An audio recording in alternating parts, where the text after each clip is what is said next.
And yet so many people are trying to eliminate that. And this is exactly what's destroying our country right now, namely that children don't have a father figure. So many of them do not. And so many other children do not have a mother figure. They need both a father and a mother in the household, ideally, and in a perfect world. And when there's a divorce involved, obviously, you still want the same parents to be involved, even if they are divorced.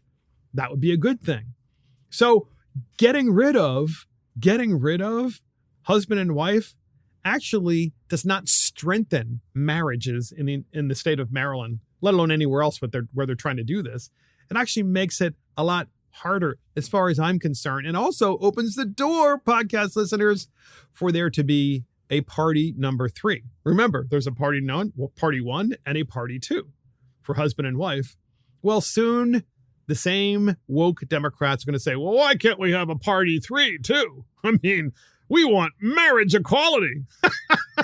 It's incredible. I guarantee you it's coming.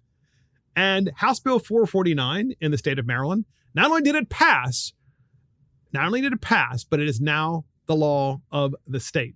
The law of the state. So no longer are you husband and wife, you're party 1 and party 2.